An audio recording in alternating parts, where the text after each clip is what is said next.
ಕರ್ತನ ನಾಮದಲ್ಲಿ ಕೂಡಿ ಬಂದ ನಿಮ್ಮೆಲ್ಲರಿಗೂ ಶಲೋಮ್. ಸತ್ಯವೇದದ ವಾಕ್ಯ ಭಾಗ ಓದೋಣ ಬನ್ನಿ. ಯೋನನ ಪುಸ್ತಕ 1ನೇ ಅಧ್ಯಾಯ ಮೊದಲ 5 ವಚನಗಳನ್ನು ಓದಿಕೊಳ್ಳೋಣ. ಯೆಹೋವನು ಅಮಿತೈ ಮಗನಾದ ಯೋನನಿಗೆ, ನೀನೆದ್ದು ಆ ದೊಡ್ಡ ಪಟ್ಟಣವಾದ ನಿನೆವೆಗೆ ಹೋಗಿ ಗಟ್ಟಿಯಾಗಿ ಕೂಗುತ್ತಾ ಅದನ್ನು ಖಂಡಿಸು. ಅದರ ನಿವಾಸಿಗಳ ದುಷ್ಟತನವು ನನ್ನ ಸನ್ನಿಧಿಗೆ ಮುಟ್ಟಿದೆ ಎಂದು ಅಪ್ಪಣೆ ಮಾಡಿದನು. ಆದರೆ ಯೋನನು ಯೆಹೋವನ ಸನ್ನಿಧಿಗೆ ತಪ್ಪಿಸಿಕೊಳ್ಳುವ ಹಾಗೆ ತಾರ್ಷೀಷಿಗೆ ಓಡಿ ಹೋಗಬೇಕೆಂದು ಹೊರಟು ಯೊಪ್ಪಕ್ಕೆ ಇಳಿದು ತಾರ್ಷೀಷಿಗೆ ಹಡಗನ್ನು ಕಂಡು ಬಾಡಿಗೆ ಕೊಟ್ಟು ಯೆಹೋವನ ಸನ್ನಿಧಿಯಿಂದ ತಾರ್ಷೀಷಿಗೆ ಪ್ರಯಾಣ ಮಾಡಬೇಕೆಂದು ಹಡಗಿನವರೊಡನೆ ಅದನ್ನು ಹತ್ತಿದನು. ಬಳಿಕ ಯೆಹೋವನು ಬಿರುಗಾಳಿಯನ್ನು ಸಮುದ್ರದ ಮೇಲೆ ಬಲವಾಗಿ ಬೀಸಲು ಸಮುದ್ರದಲ್ಲಿ ದೊಡ್ಡ ತೂಫಾನು ಎದ್ದು ಹಡಗು ಒಡೆದು ಹೋಗುವ ಹಾಗಾಯಿತು. ಆಗ ನಾವಿಕರು ಹೆದರಿ ತಮ್ಮ ತಮ್ಮ ದೇವರುಗಳಿಗೆ ಮೊರೆಯಿಟ್ಟು ತಮ್ಮ ಕಷ್ಟವು ಕಡಿಮೆಯಾಗುವ ಹಾಗೆ ಹಡಗಿನ ಸಾಮಾನುಗಳನ್ನು ಸಮುದ್ರಕ್ಕೆ ಬೀಸಾಟು ಬಿಟ್ಟರು. ಇಷ್ಟರೊಳಗೆ ಯೋನನು ಹಡಗಿನ ಒಳಭಾಗಕ್ಕೆ ಇಳಿದು ಹೋಗಿ ಮಲಗಿಕೊಂಡಿದ್ದನು. ಗಾಢ ನಿದ್ರೆ ಹತ್ತಿತು. ಹೀಗಿರಲು ಹಡಗಿನ ಯಜಮಾನನು ಅವನ ಬಳಿಗೆ ಬಂದು, ಇದೇನು ನೀನು ನಿದ್ದೆ ಮಾಡುತ್ತೀ? ಎದ್ದು ನಿನ್ನ ದೇವರಿಗೆ ಮೊರೆಯಿಡು. ಒಂದು ವೇಳೆ ನಿನ್ನ ದೇವರು ನಮ್ಮನ್ನು ರಕ್ಷಿಸಾನು, ನಾವು ನಾಶವಾಗದೆ ಉಳಿದೆವು ಎಂದು ಹೇಳಿದನು. ಯೋನ ಎಂಬ ಹೆಸರಿನ ಅರ್ಥ ಪಾರಿವಾಳ. ಪಾರಿವಾಳ ಯಾವುದಕ್ಕೆ ಸೂಚನೆ? ಸಮಾಧಾನಕ್ಕೆ ಸೂಚನೆಯಾಗಿದೆ. ಯೋನನ ತಂದೆ ಹೆಸರೇನು? ಅಮಿತೈ. ಅಮಿತೈ ಎಂಬ ಹೆಸರಿನ ಅರ್ಥ ಏನು? ಸತ್ಯ ಎಂದರ್ಥ. ಸತ್ಯ ಯಾರಿಗೆ ಜನ್ಮ ಕೊಟ್ಟಿತು? ಸಮಾಧಾನಕ್ಕೆ, ಅಂದರೆ ಅಮಿತೈನ ಮಗನು. ಅಮಿತೈನು ಹೆತ್ತ ಮಗನು ಯೋನನಾಗಿದ್ದನು. ಅಂದರೆ ಅಮಿತೈ ಸತ್ಯವಾಗಿದ್ದನು, ಯೋನ ಸಮಾಧಾನವಾಗಿದ್ದನು. ಅಂದರೆ ಸತ್ಯವಿಲ್ಲದೆ ಸಮಾಧಾನ ಸಾಧ್ಯವಾಗಲ್ಲ. ಅಮಿತೈ ಇಲ್ಲದೆ ಯೋನ ಹೇಗೆ ಜನಿಸಲಾರನೋ ಹಾಗೆಯೇ ಸತ್ಯವಿಲ್ಲದೆ ಸಮಾಧಾನವೂ ಕೂಡ ಒಬ್ಬ ವ್ಯಕ್ತಿ ಹೊಂದಿಕೊಳ್ಳುವುದು ಸಾಧ್ಯವಿಲ್ಲ. ಸಮಾಧಾನ ಹಾಗೂ ಸತ್ಯ ಇದು ಯಾರಿಂದ ಸಾಧ್ಯವಾಗ್ತದೆ ಹೇಳಿ? ಕರ್ತನಾದ ಯೇಸುವಿನಿಂದಲೇ ಸಾಧ್ಯ. ಯಾಕೆಂದರೆ ನಾನೇ ಸತ್ಯ ಅಂದಿದ್ದಾರೆ. ಹಾಗೆಯೇ ಸಮಾಧಾನಕ್ಕೂ ಕೂಡ ಆಧಾರ ಯೇಸು ಆಗಿದ್ದಾರೆ. ಆತನೇ ಆಲೋಚನಕರ್ತನು, ಸಮಾಧಾನದ ಪ್ರಭುವು. ಅಂದರೆ ಸಮಾಧಾನವನ್ನು ಸೃಷ್ಟಿಸುವಾತನು ಕರ್ತನಾದ ಯೇಸು ಆಗಿದ್ದಾರೆ. ಸತ್ಯವಿಲ್ಲದೆ ಸಮಾಧಾನ ಮನುಷ್ಯನಿಗೆ ದೊರಕುವುದಿಲ್ಲ. ಈ ದಿನ ನಮ್ಮ ಮಧ್ಯೆ ಯಾರಾದರೂ ಇದ್ದೀರಾ? ನನಗೆ ಶಾಂತಿ ಕಣ್ಮರೆಯಾಯಿತು, ನನಗೆ ಸಂತೋಷ ಕಣ್ಮರೆಯಾಯಿತು, ನನಗೆ ಸಮಾಧಾನ ಕಣ್ಮರೆಯಾಯಿತು, ಪ್ರಶಾಂತತೆ ಕಣ್ಮರೆಯಾಯಿತು ಎನ್ನುವವರು ನಮ್ಮ ಮಧ್ಯೆ ಯಾರಾದರೂ ಇದ್ದೀರಾ? ದಯವಿಟ್ಟು ಗಮನಿಸಬೇಕು, ಸತ್ಯವಿಲ್ಲದೆ ಸಮಾಧಾನ ಅಸಾಧ್ಯ. ಸತ್ಯ ಯೇಸು ಕ್ರಿಸ್ತನಾಗಿದ್ದಾರೆ. ಅಂದರೆ ಯೇಸು ಕ್ರಿಸ್ತನಿಲ್ಲದೆ ನಿಮ್ಮ ಜೀವಿತದಲ್ಲಿ ನೀವು ಆಶಿಸುತ್ತಿರುವ ಸಮಾಧಾನ, ಆಶಿಸುತ್ತಿರುವ ಸಂತೋಷ, ಆಶಿಸುತ್ತಿರುವ ಶಾಂತಿ ಅಸಾಧ್ಯ. ಹಾಗಾಗಿ ನಮ್ಮಲ್ಲಿ ಪ್ರತಿಯೊಬ್ಬರೂ ಸತ್ಯವುಳ್ಳವರಾಗಿರಬೇಕು. ಅಂದರೆ ಕ್ರಿಸ್ತನನ್ನು ಹೊಂದಿಕೊಂಡಿರಬೇಕು. ಕ್ರಿಸ್ತನಿಲ್ಲದಂತಹ ಜೀವಿತ ನಿಸ್ಸಹಾಯವಾಗಿರುತ್ತೆ. ಮತ್ತೊಮ್ಮೆ ನಿಮಗೆ ಜ್ಞಾಪಕಗೊಳಿಸುತ್ತೇನೆ, ದೇವರು ಮೀನುಗಳನ್ನು ಜಲರಾಶಿಗಳನ್ನು ಸೃಷ್ಟಿಸಬೇಕೆಂದಿರುವಾಗ ಸಮುದ್ರಕ್ಕೆ ಮಾತನಾಡಿದ್ರಂತೆ. ಗಿಡಗಳನ್ನು ಮರಗಳನ್ನು ಉಂಟುಮಾಡಬೇಕೆಂದು ಆಶಿಸಿದಾಗ ಭೂಮಿಗೆ ಮಾತಾಡಿದ್ರಂತೆ. ಆದರೆ ಮನುಷ್ಯನನ್ನು ಸೃಷ್ಟಿಸಬೇಕೆಂದು ದೇವರು ಆಶಿಸಿದಾಗ ತನ್ನೊಂದಿಗೆ ತಾನೇ ಮಾತಾಡಿಕೊಂಡ್ರಂತೆ. ನಮ್ಮ ಹೋಲಿಕೆಗೆ ಸರಿಯಾಗಿ ನಮ್ಮ ಸ್ವಂತ ಸ್ವರೂಪದಲ್ಲಿ ಮನುಷ್ಯನನ್ನು ಉಂಟುಮಾಡೋಣ ಎಂದು ಹೀಗೆ ತನ್ನೊಂದಿಗೆ ತಾನೇ ಮಾತಾಡಿಕೊಂಡ್ರು. ಅಂದರೆ ನೀರಿನೊಳಗಿಂದ ಮೀನುಗಳು, ನೆಲದೊಳಗಿಂದ ಗಿಡಮರಗಳು, ದೇವರಿಂದ ಮನುಷ್ಯನು ಉಂಟಾದನು. ಈಗ ಜಾಗ್ರತೆಯಿಂದ ಗಮನಿಸಿರಿ. ಮೀನುಗಳನ್ನು ನೀರಿನಿಂದ ನೀವು ತೆಗೆದರೆ ಮೀನುಗಳೆಲ್ಲ ಏನಾಗ್ತವೆ? ಸತ್ತೋಗ್ತವೆ. ಭೂಮಿಯೊಳಗಿಂದ ಗಿಡಗಳನ್ನು ಕಿತ್ತಾಕಿದ್ರೆ ಏನಾಗ್ತವೆ? ಗಿಡಗಳು ಸತ್ತೋಗ್ತವೆ. ಹಾಗೆ ದೇವರಿಂದ ಮನುಷ್ಯನನ್ನು ದೂರ ಮಾಡುವುದಾದರೆ ಮನುಷ್ಯನು ಕೂಡ ಸಾಯುತ್ತಾನೆ.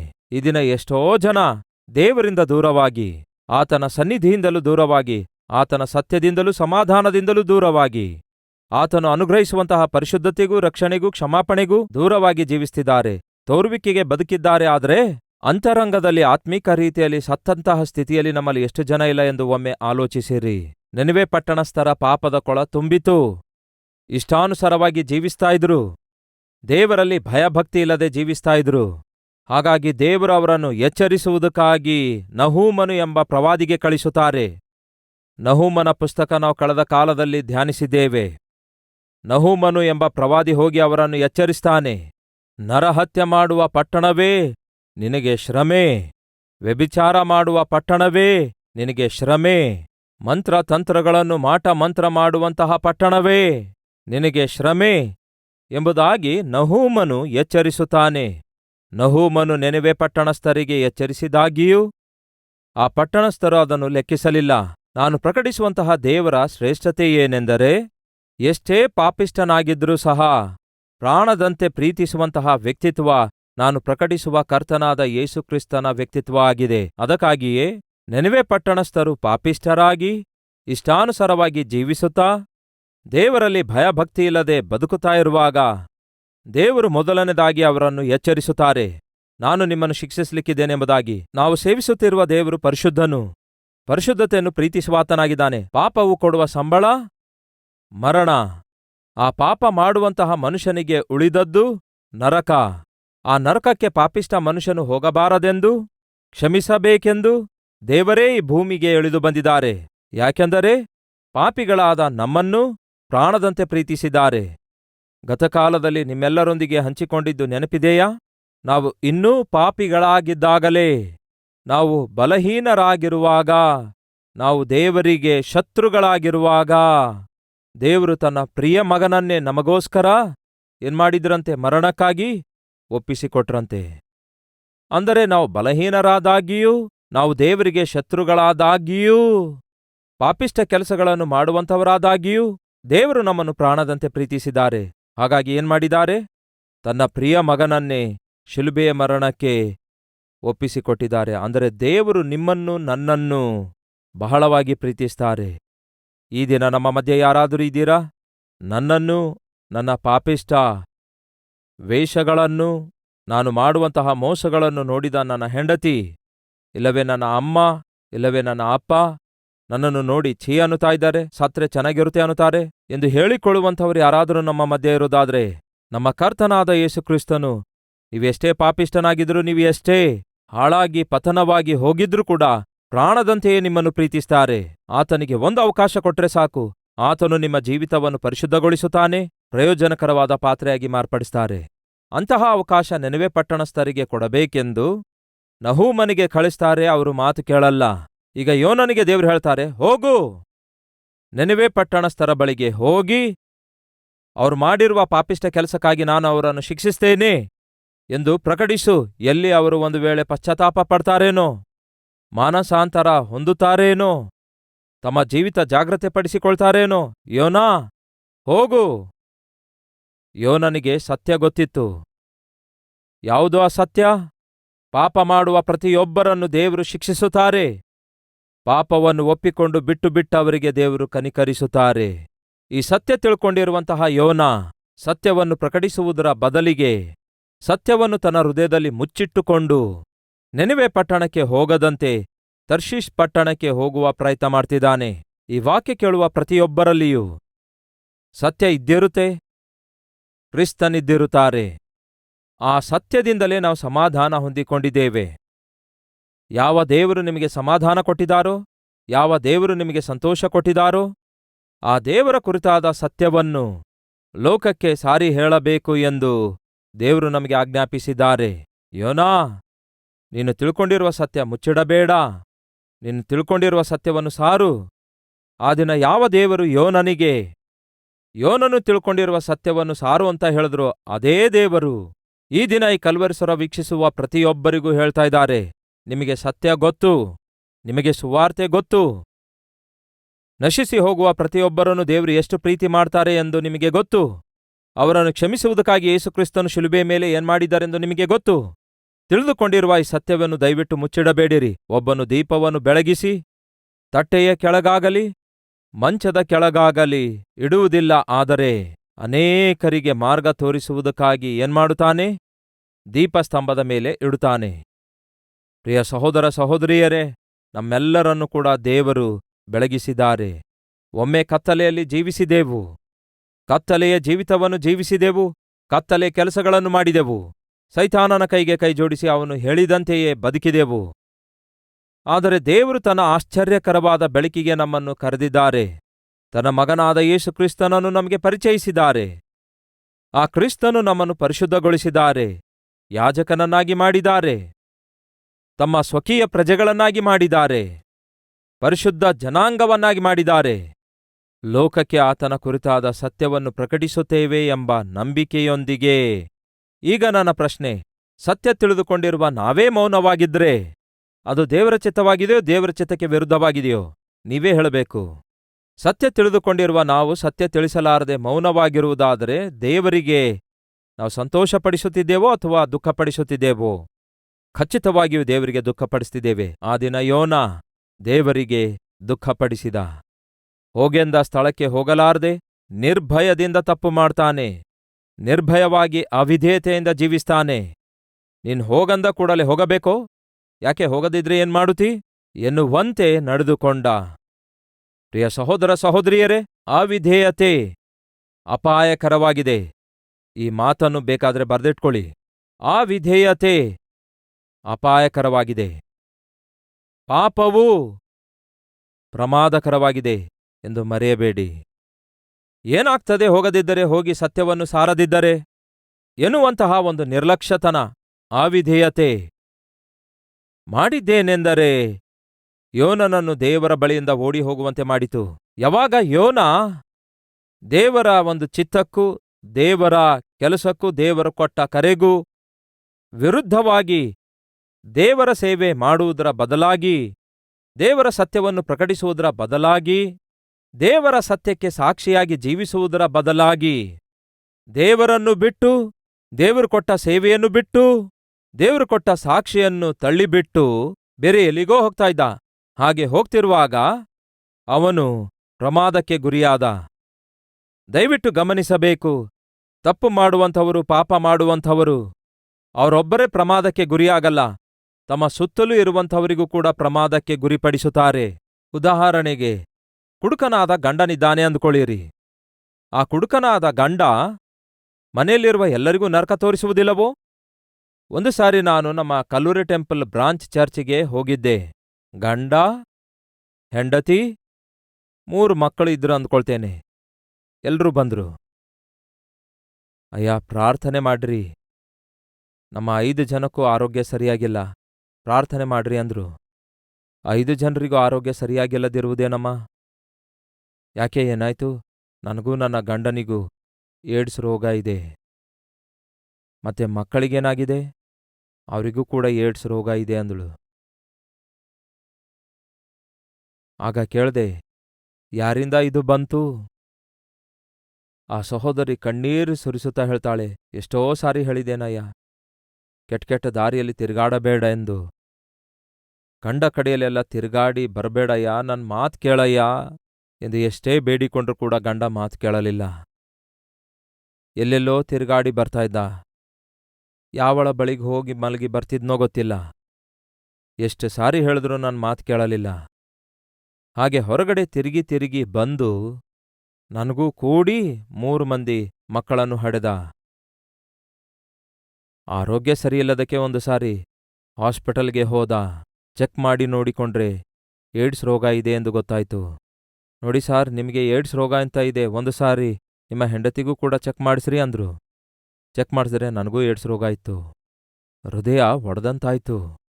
ನೋಡಮ್ಮ, ನಿನಗೂ ಇದೆ, ನಿನ್ನ ಗಂಡನಿಗೂ ಇದೆ, ಮಕ್ಕಳಿಗೂ ಒಂದ್ಸಾರಿ ಚೆಕ್ ಮಾಡಿ ನೋಡ್ರಿ. 3 ಏಡ್ಸ್ ರೋಗ ಬಂತು. ಗಂಡ ತಪ್ಪು ಮಾಡಿದ್ರೆ ಮನೆಯಲ್ಲಿರುವವರಿಗೆ ಪ್ರಮಾದ ಇರುವುದಿಲ್ಲವೋ? ಒಂದು ಸಾರಿ ಆಲೋಚಿಸಿರಿ. ಬಹಳಷ್ಟು ಸಾರಿ ಗಂಡಂದಿರು ಏನು ಹೇಳ್ತಾರೆ ಗೊತ್ತಾ? ನಾನು ಕುಡಿಯುತ್ತೇನೆ, ನಿನಗೇನು ತೊಂದರೆ? ನಾನು ತಿರುಗಾಡಿ ಬರ್ತೇನೆ, ನಿನಗೇನು ತೊಂದರೆ? ನೀವು ಕುಡಿದು ತಿರುಗಾಡಿ ಬಂದ್ರೆ ಮಕ್ಕಳಿಗೆ ಓದಿಸೋದು ಯಾರು? ಮನೆಯಲ್ಲಿರುವ ಹೆಂಡತಿ ಮಕ್ಕಳ ಜವಾಬ್ದಾರಿಕೆ ನಿರ್ವಹಿಸೋದು ಯಾರು? ನನ್ನ ಜೀವಿತ ಅನ್ನುತ್ತೀರಿ, ನನ್ನ ಸಂಪಾದನೆ ಅನ್ನುತ್ತೀರಿ, ನಾನು ತಿರುಗಾಡ್ತೇನೆ ಅನ್ನುತ್ತೀರಿ. ನಿನ್ನಂಥವನಿಗೆ ಮತ್ತೆ ಮದುವೆ ಯಾಕೆ ಬೇಕು? ನಿನ್ನಂಥವನಿಗೆ ಹೆಂಡತಿ ಯಾಕೆ ಬೇಕು? ನಿನ್ನಂಥವನಿಗೆ ಮಕ್ಕಳ್ಯಾಕೆ ಬೇಕು? ಬೇಜವಾಬ್ದಾರರಾಗಿ ತಿರುಗಾಡುತ್ತಾ ಸೋಮಾರಿಯಂತೆ ಬಿದ್ದಿರೋದಾದರೆ ಮದುವೆಯಾಗಲಾರದೇ ಇರಬೇಕಿತ್ತು. ಅರ್ಥ ಮಾಡಿಕೊಳ್ಳಿ ಪ್ರಿಯರೇ, ಒಬ್ಬ ವ್ಯಕ್ತಿ ಮನೆಯಲ್ಲಿರುವಂತಹ ಗಂಡನಾಗಿರ್ಬೋದು, ಹೆಂಡತಿಯಾಗಿರ್ಬೋದು, ಇಷ್ಟಾನುಸಾರವಾಗಿ ಜೀವಿಸುವಂಥವರಾಗಿರೋದಾದರೆ ಇಡೀ ಕುಟುಂಬಕ್ಕೆ ಕಷ್ಟ ತರುತ್ತಾರೆ. ಆದಾಮ ಹವ್ವ ಹಣ್ಣು ತಿನ್ನುತ್ತಾರೆ, ನಮ್ಮೆಲ್ಲರಿಗೆ ಏನನ್ನು ತಂದುಕೊಟ್ರು? ಮರಣವನ್ನು ತಂದುಕೊಟ್ರು. ಕಾಯೇನನ್ನು ಕೊಲೆ ಮಾಡಿ ಪಾಪ ಮಾಡಿದ, ಏನನ್ನು ಹೊಂದಿಕೊಂಡ? ಶಾಪವನ್ನು ಹೊಂದಿಕೊಂಡ. ದಾವೀದನು ವ್ಯಭಿಚಾರ ಮಾಡಿದ ಪ್ರಿಯರೇ, ಕೊನೆಗೆ ಏನ್ ಧಾವಿಸಿತು? 4 ಮಂದಿ ಮಕ್ಕಳನ್ನು ಕಳೆದುಕೊಂಡ. ಆಕಾನನು ದೇವರ ಸೊತ್ತಾಗಿರುವ ಬಂಗಾರವನ್ನು ಮುಚ್ಚಿಟ್ಕೊಂಡ. ಏನ್ ಸಾಧಿಸಿದ? ತನ್ನ ಮನೆಯಲ್ಲಿದ್ದ ಎಲ್ಲರಿಗೂ ಮರಣಶಿಕ್ಷೆಯನ್ನು ತಂದುಕೊಟ್ಟ. ಗೆಹಜಿ ಸೇವೆ ಮಾಡುತ್ತಲೇ ಸೇವೆಯ ಮುಸುಕಲ್ಲಿ ಮೋಸ ಮಾಡಿದ. ಕೊನೆಗೇನ್ ಸಾಧಿಸಿದ? ಅವನಿಗೆ ಕುಷ್ಠರೋಗ ಬರೋದಲ್ಲದೆ ಅವನ ನಂತರ ಬಂದ ತಲೆಮಾರಿನ ನಂತರದ ತಲೆಮಾರಿಗೆ ಕುಷ್ಠರೋಗ ತಂದುಕೊಟ್ಟ. ಇಲ್ಲಿ ಏನ್ ಅರ್ಥ ಆಗುತ್ತೆ? ಒಬ್ಬನು ಪಾಪ ಮಾಡುವಾಗ ನಾನೊಬ್ಬನೇ ಪಾಪ ಮಾಡ್ತಾ ಇರೋದ್ರಿಂದ ನನ್ನ ಹೆಂಡತಿಗೇನ್ ನಷ್ಟ, ನನ್ನ ಮಗಳಿಗೇನ್ ನಷ್ಟ, ನನ್ನ ಮಗನಿಗೇನ್ ನಷ್ಟ ಅಂತ ಅಂದುಕೊಳ್ಳಬೇಡಿರಿ. ನೀವು ಮಾಡುವ ತಪ್ಪಿನಿಂದ ಏನಾಗುತ್ತೆ ಗೊತ್ತಾ? ಒಂದು ಕೊಂಬೆಯನ್ನು ನೀವು ಕದಲಿಸಿದ್ದೀರಿ ಅಂದ್ಕೊಳ್ಳಿ. ಆ ಕೊಂಬೆ ಅಲ್ಲಾಡಿಸಿದ್ರೆ ಕೇವಲ ಕೊಂಬೆ ಮಾತ್ರ ಅಲ್ಲಾಡುತ್ತೋ ಅಥವಾ ಕೊಂಬೆಯೊಂದಿಗೆ ಕನೆಕ್ಟ್ ಆಗಿರುವ ಎಲೆ ಎಲ್ಲವೂ ಅಲ್ಲಾಡುತ್ತೋ? ಹಣ್ಣುಗಳು ಅಲ್ಲಾಡುತ್ತವೋ? ಈಗ ಇದನ್ನು ನಾನು ಅಲ್ಲಾಡಿಸುತ್ತಾ ಇದ್ದೇನೆ ಅಂದ್ಕೊಳ್ಳಿ. ಇದನ್ನು ನಾನು ಹೀಗೆ ಅಂದೆ, ಅಲ್ಲಾಡುತ್ತಿದೆಯಲ್ಲವೇ? ಬೇರೆ ಎಲ್ಲವೂ ಅಲ್ಲಾಡ್ತಿದೆಯಲ್ಲವೇ? ಅಂದ್ರೆ ಅರ್ಥವೇನು? ನೀವು ಏನಾದರೂ ಒಂದು ವೇಳೆ ಪಾಪಿಷ್ಟ ಕೆಲಸ ಮಾಡುವುದಾದರೆ ಅದರ ನಿಮಿತ್ತ ನೀವು ನಿಮ್ಮ ಕುಟುಂಬಕ್ಕೆ ಖಂಡಿತವಾಗಿಯೂ ನಷ್ಟ ತರುವಂಥವರಾಗಿರ್ತೀರಿ ಎಂಬ ಈ ವಾಸ್ತವ ತಿಳಿದುಕೊಳ್ಳಬೇಕೆಂದು ಕೋರುತ್ತೇನೆ. ಆ ದಿನ ಯೋನ ದೇವರ ಚಿತ್ತಾನುಸಾರವಾಗಿ ಸೇವೆ ಮಾಡಲ್ಲ ಅಂತೆ, ಸುವಾರ್ತೆ ಸಾರುವುದಿಲ್ಲ ಅಂತೆ, ಸಾಕ್ಷಿಯಾಗಿರುವುದಿಲ್ಲ ಅಂತೆ, ಸಮಾಜಕ್ಕೆ ಸತ್ಯವನ್ನು ತಿಳಿಯಪಡಿಸುವುದಿಲ್ಲ ಅಂತೆ, ತನ್ನ ಇಷ್ಟಾನುಸಾರವಾಗಿ ಜೀವಿಸ್ತಾನಂತೆ. ಆದರೆ ಏನಾಯ್ತು? ಕೆಲಸಗಾರನು, ಪ್ರಕಟಿಸಬೇಕಾದವನು, ಸೇವೆ ಮಾಡಬೇಕಾದಂಥವನು ಓಡಿ ಹೋಗ್ತಿದ್ದಾನೆ. ಓಡಿ ಹೋಗಬೇಡಿರಿ ಪ್ರಿಯ ಸಹೋದರ ಸಹೋದರಿಯರೇ. ದೇವರು ನಿಮಗೊಂದು ಕೆಲಸ ಕೊಟ್ಟಿದ್ದಾರೋ, ಸೇವೆ ಮಾಡುವ ಭಾಗ್ಯ ಕೊಟ್ಟಿದ್ದಾರೋ, ಕರ್ತನ ಸನ್ನಿಧಿಯಲ್ಲಿ ಸೇವೆಯಲ್ಲಿ ಉಪಯೋಗ ಆಗುವ ಅವಕಾಶ ಕೊಟ್ಟಿದ್ದಾರೋ, ಅದು ಮಹಾಭಾಗ್ಯ. ಮಾಡಬೇಕಾದ ಸೇವೆ ಮಾಡದಂತೆ ಓಡಿ ಹೋಗುವ ಪ್ರಯತ್ನ ಮಾಡಬೇಡಿರಿ. ಓಡಿ ಹೋಗುವ ಪ್ರಯತ್ನ ಮಾಡಿದ ಹಾಗೆ ಓಡಿ ಹೋಗುವವನು ಏನನ್ನು ತಂದ? ಪ್ರಮಾದವನ್ನು ತಂದ. ಯಾರಿಗೆ ಪ್ರಮಾದವನ್ನು ತಂದ? ಕೆಲವು ಜನರಿಗೆ ಪ್ರಮಾದವನ್ನು ತಂದ. ಅಂದರೆ ಅವನು ಪ್ರಯಾಣ ಮಾಡುವಂತಹ ಆ ಹಡಗಿನಲ್ಲಿ ಇರುವಂತಹ ಎಲ್ಲರಿಗೂ ಕೂಡ ಅಪಾಯವನ್ನು ತಂದ, ಪ್ರಮಾದವನ್ನು ತಂದ. ಪ್ರಿಯ ಸಹೋದರ ಸಹೋದರಿಯರೇ, ಪರಿಶುದ್ಧರಾಗಿ ಜೀವಿಸಬೇಕಾದಂತಹ ನಾವು, ಕರ್ತನಿಗೆ ಮಗುವಾಗಿ ಜೀವಿಸಬೇಕಾದ ನಾವು, ಕರ್ತನ ಸಾಕ್ಷಿಗಳಾಗಿ ಜೀವಿಸಬೇಕಾದ ನಾವು, ದೇವರು ನೋಡ್ತಿದ್ದಾರೆಂದು ತಿಳಿದುಕೊಂಡರೂ, ನಾವು ಮಾಡ್ತಿರೋದು ತಪ್ಪೆಂದು ಗೊತ್ತಿದ್ದರೂ, ಏನೂ ಆಗುವುದಿಲ್ಲ ಬಿಡಿ ಎನ್ನುವಂತಹ ಒಂದು ಕೆಲಸಕ್ಕೆ ಬಾರದ ಭರವಸೆಯೊಂದಿಗೆ ನೀವು ತಿಳಿದರೂ ಕೂಡ ತಪ್ಪು ಮಾಡುವುದಾದರೆ ಖಚಿತವಾಗಿಯೂ ಪ್ರಮಾದ ಎದುರಾಗುತ್ತೆ. ನಿಮ್ಮ ಮನೆಗೆ ಪ್ರಮಾದ ಬಂದು ಬೀಳುತ್ತೆ. ನೀವು ಜಾಗ್ರತೆಯಿಂದ ಈ ಯೋನನ ಪುಸ್ತಕ ನೋಡುವುದಾದರೆ, ಯೋನನು ಮಾಡಿರುವಂತಹ ತಪ್ಪಿನಿಂದ, ಯೋನನ ಅವಿಧೇಯತೆಯಿಂದ ಸಮುದ್ರ ಅಂದರೆ ಪ್ರಶಾಂತವಾಗಿದ್ದಂತಹ ಸಮುದ್ರ ಪ್ರಮಾದಕರವಾಗಿ ಮಾರ್ಪಟ್ಟಿತು. ಪ್ರಶಾಂತವಾಗಿ ಪ್ರಯಾಣ ಮಾಡುತ್ತಿರುವಂತಹ ಹಡಗು ಈಗ ಪ್ರಮಾದಕ್ಕೆ ಒಳಗಾಯಿತು. ಪ್ರಿಯರೇ, ಪ್ರಶಾಂತವಾಗಿ ಪ್ರಯಾಣ ಮಾಡುತ್ತಿರುವ ಪ್ರಜೆಗಳು ಈಗ ಪ್ರಮಾದಕ್ಕೆ ಒಳಗಾದರು. ಪ್ರಿಯರೇ, ಏನರ್ಥ ಆಗುತ್ತೆ? ನೀವು ತಪ್ಪು ಮಾಡಿದಾಗ ನೀವು ನಿಮ್ಮೊಂದಿಗೆ ಜೋಡಿಸಲ್ಪಟ್ಟಿರುವುದೆಲ್ಲವೂ ಪ್ರಮಾದಕ್ಕೆ ಗುರಿಯಾಗ್ತವೆ. ದೇವರ ಮಗುವಾಗಿ ಜೀವಿಸಬೇಕಾದ ನೀವು ತಿಳಿದು ತಿಳಿದು ತಪ್ಪು ಮಾಡುವುದಾದರೆ, ತಿಳಿದು ತಿಳಿದು ತಪ್ಪು ಹೆಜ್ಜೆ ಹಾಕುವುದಾದರೆ ಕೇಳಿರಿ, ನಿಮ್ಮ ಕುಟುಂಬ ಪ್ರಮಾದಕ್ಕೆ ಒಳಗಾಗ್ತದೆ. ನಿಮ್ಮ ಮಕ್ಕಳ ಜೀವಿತ ಪ್ರಮಾದಕ್ಕೊಳಗಾಗ್ತದೆ. ಅವರ ಭವಿಷ್ಯ ಪ್ರಮಾದಕ್ಕೊಳಗಾಗ್ತದೆ. ನಿಮ್ಮ ಉದ್ಯೋಗ ಪ್ರಮಾದಕ್ಕೊಳಗಾಗ್ತದೆ. ಹೇಳ್ತಿದ್ದೀರಾ ಸಹೋದರ ಸಹೋದರಿಯರೇ? ಯಾಕೆ ಏನಾಗ್ತದೆ ತಪ್ಪು ಮಾಡಿದ್ರೆ? ಯಾಕೆ ಏನಾಗುತ್ತೆ ಇನ್ನೊಂದು ಹುಡುಗಿಯೊಂದಿಗೆ ಪರಿಚಯ ಏರ್ಪಡಿಸಿಕೊಂಡರೆ, ಸ್ನೇಹ ಭಾವದಿಂದಿದ್ರೆ? ಏನಾಗುತ್ತೆ ಇನ್ನೊಬ್ಬ ಹುಡುಗನೊಂದಿಗೆ ತಪ್ಪು ಮಾಡಿದ್ರೆ? ಏನಾಗ್ತದೆ ರೀ? ಇದೆಲ್ಲ ಈ ದಿನ ಸಮಾಜದಲ್ಲಿ ಕಾಮನ್ ಆಗಿದೆ ಅಲ್ಲವೇ? ಕುಡಿದ್ರೆ ಏನಾಗ್ತದೆ?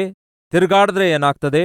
ಇದು ಈ ದಿನಗಳಲ್ಲಿ ಎಲ್ಲವೂ ಕಾಮನ್ ಅಲ್ಲವೇ ಎಂದು ನೀವು ಅಂದುಕೊಳ್ಬಹುದು, ಸಮರ್ಥಿಸಿಕೊಳ್ಬಹುದು.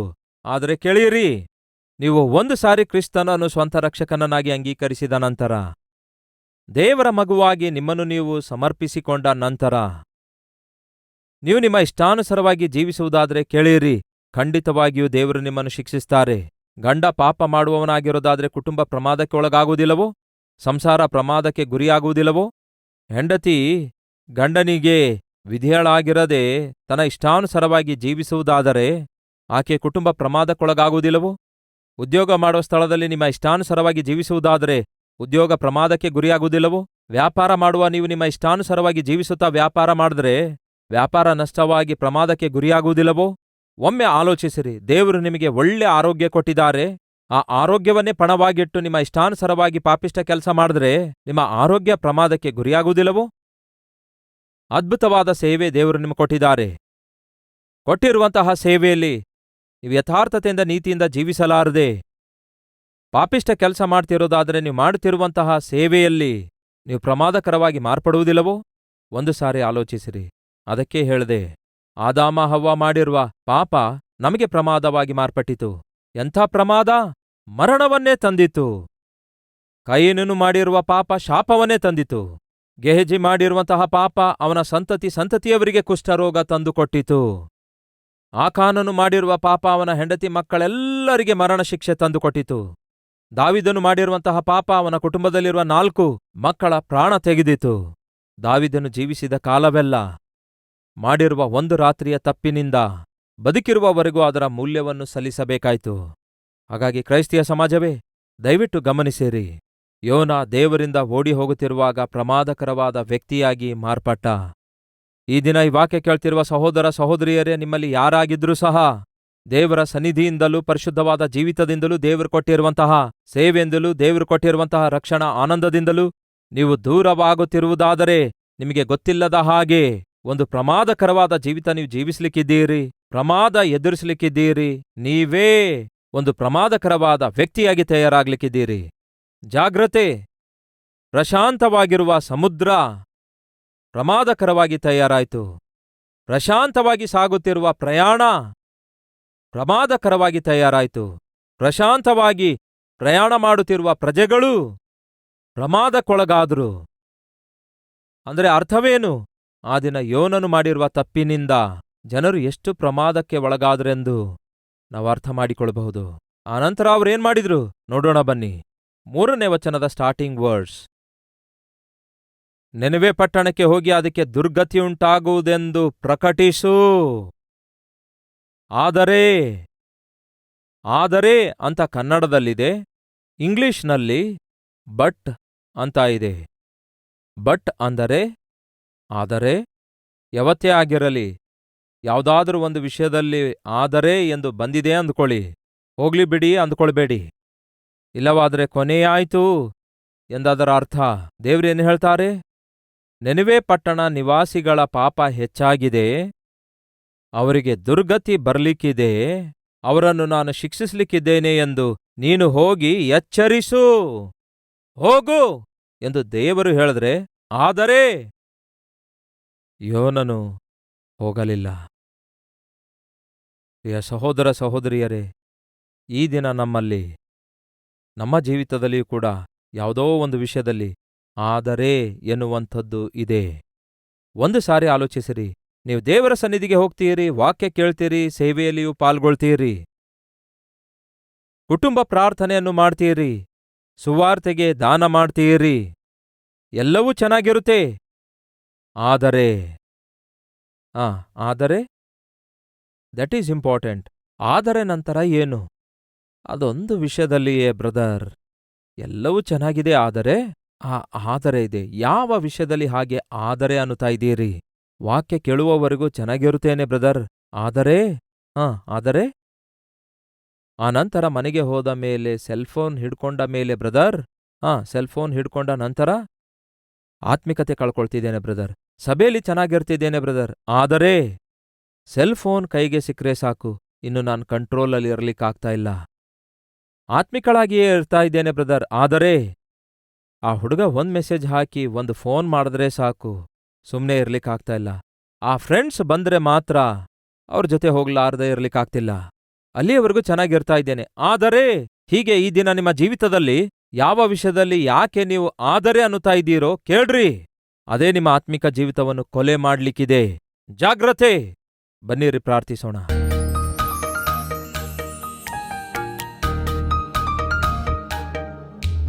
ಮಹಾಪರಿಶುದ್ಧನಾದ ಪ್ರೀತಿಯುಳ್ಳ ತಂದೆಯೇ, ದಿವ್ಯವಾದ ನಿಮ್ಮ ಸಂದೇಶದ ಮೂಲಕ ನಮ್ಮನ್ನು ಎಚ್ಚರಿಸಿದ್ದಕ್ಕಾಗಿ ನಿಮಗೆ ವಂದನೆಗಳು. ಆಜ್ಞೆ ಅತಿಕ್ರಮಿಸುವುದೇ ಪಾಪ.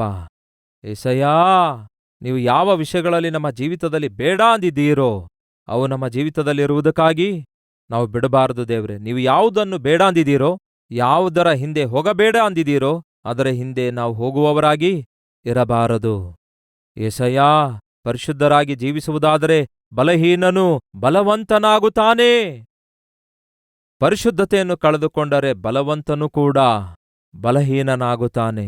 ಯೆಶಯ್ಯ, ಪಾಪ ಮಾಡಿ ಶಿಕ್ಷೆ ಹೊಂದಲಾರದಂತೆ ತಪ್ಪಿಸಿಕೊಂಡಂಥವನು ಈ ಲೋಕದಲ್ಲಿ ಒಬ್ಬನು ಕೂಡ ಇಲ್ಲ. ಮತ್ತೆ ನಾವ್ ಹೇಗೆ ತಪ್ಪಿಸಿಕೊಳ್ಳಲಿಕ್ಕಾಗುತ್ತೆ? ಹಾಗಾಗಿ ಇಗೋ, ನಾವಿದ್ದ ಸ್ಥಳದಲ್ಲೇ ನನ್ನನ್ನು ನಮ್ಮೆಲ್ಲರನ್ನು ದೇವರೇ ನಿಮ್ಮ ಕೈಗೆ ಒಪ್ಪಿಸಿಕೊಡ್ತಿದ್ದೇವೆ. ದಯಮಾಡಿ ನಮ್ಮನ್ನು ಕ್ಷಮಿಸಿರಿ. ಎಲ್ಲಿ ನಮ್ಮ ಜೀವಿತದಲ್ಲಿ ಲೋಪ ನಡೆಯುತ್ತಿದೆಯೋ, ಪಾಪ ನಡೆಯುತ್ತಿದೆಯೋ, ಅಂತಹ ಸ್ಥಿತಿಯಿಂದ ನಮ್ಮನ್ನು ಬಿಡಿಸಿರಿ, ನಮ್ಮನ್ನು ಬಲಪಡಿಸಿರಿ. ಬಲವಾದ ಜೀವಿತ ನಮಗೆ ದಯಪಾಲಿಸಿರಿ. ಅಂಗಾಲು ಮೊದಲುಗೊಂಡು ನಡುನತ್ತಿಯವರೆಗೂ ನಿಮಗೆ ಅಂಗೀಕಾರವಾಗಿ ಜೀವಿಸುವಂತಹ ಜೀವಿತ ಅನುಗ್ರಹಿಸಿರಿ ಎಂದು ಯೇಸುವಿನ ಹೆಸರಲ್ಲಿ ಬೇಡಿ ಹೊಂದಿದ್ದೇವೆ ತಂದೆಯೇ, ಆಮೇನ್.